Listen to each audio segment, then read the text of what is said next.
தந்ததையா இது எந்தெந்த சாமி தந்ததையா எத்தனை பாட்ட சொன்னதையா அத சுத்துற பூமி கண்டதையா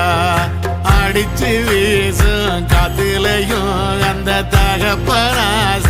சுத்துதையா பிடிச்சு பூக்கும் விதையிலும் ஒரு வம்சத்து கதையே உள்ளதையா 100 தலைமுறை சேர்ந்து செதுக்குன ஈர நலம் இது பாறையா வாழும் வரையிலும் நீயும் விதைக்கிற கடமை இருக்கு கேளையா கோடி விளக்காயேந்தி கிடந்த வீடும் இருண்ட